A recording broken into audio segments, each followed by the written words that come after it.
Govorimo o jednoj temi o kojoj ponekad spominjemo na našim sastancima, susretima. Ovo, nažalost, još jedan snažni udarac, raketni udarac na Kijev. Mi tu u Kijevu to na sebi osjećamo.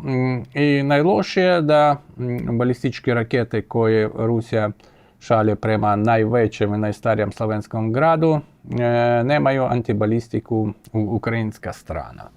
Tako da to Moskva koristi, izgleda, želi nekako materializirati ovu prevagu u balistici i izgleda Putin na to ima neku svoju viziju i smatra da to može imati neki odlučujući faktor.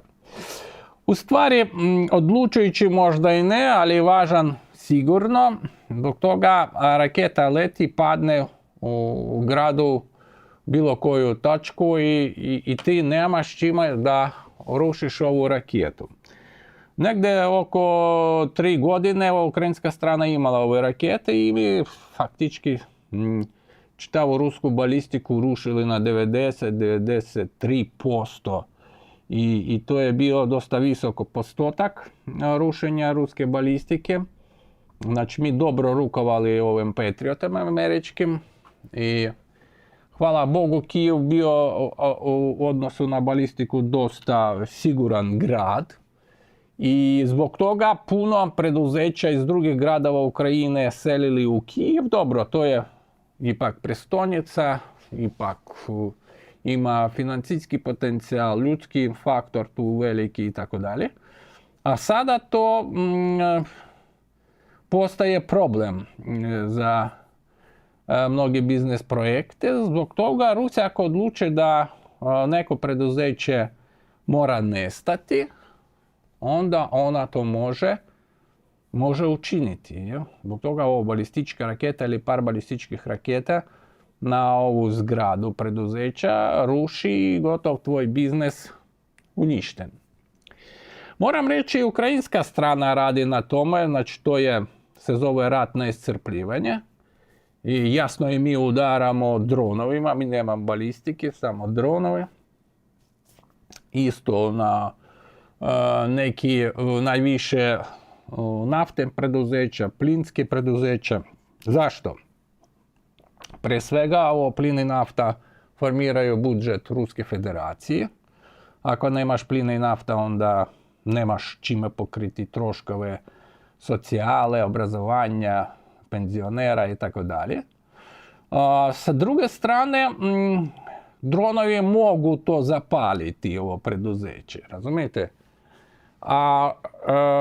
Recimo, udariti na kompleks koji proizvodi rakete, tenkove, ti ne možeš zbog toga da ovo preduzeće ima stijenu, zidove, dosta snažne i dronovi tamo ne mogu naneti neku veliku štetu, to mogu samo rakete. Samo rakete. A svojih vlasnih tih raketa Ukrajina mi govorila nema dosta. Ona već postala proizvodnju krstarećih raketa, a balističkih još i nema. I nažalost, molili mi naših saveznika da nam daju rakete malo daljnjeg dometa, da mi rušimo ove preduzeća koje proizvoduju ruske balističke rakete, recimo. Ako nemaš antibalistiku, onda uništi ovo preduzeće koje radi ovo balističke rakete i gotovo. I to je rešen problem. Ali opet ove rakete nam ne daju. Da ne bi bilo eskalacije, a eskalacija ide, zbog toga ruska strana sve osjeća mogućnost da preko balistike to rješavati puno pitanja. I ovog puta 18 balističkih i aerobalističkih raketa palo na Kijev i regiju. I opet nemaš antibalistike, onda svi su nešto naneli nekakvu štetu.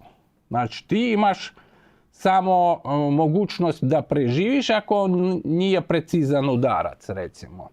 Što ponekad dešava se. I u ovom smislu to je situacija koja traži razrješenja i opet i predsjednik Zelenski danas i ministar vanjskih poslova i puno naših političara se obraćaju prema, opet po koji puta prema našim saveznicama, da ipak moramo makar Kijev zaštititi, tu i vaše ambasade, od ovog bezočnog bombardiranja raketiranje, jel? Ako imat ćemo ove rakete, znači bit će siguran grad, nemat ćemo štete. Znači ovu štetu treba poslije sanirati. I opet to će biti nekakav pomoć, evropska pomoć, neki novci. Znači to je puno koštaće svega.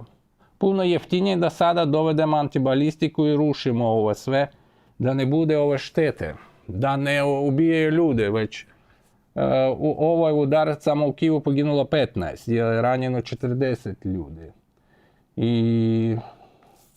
I to je tragično, sutra u Kijevu kod nas dan žalosti.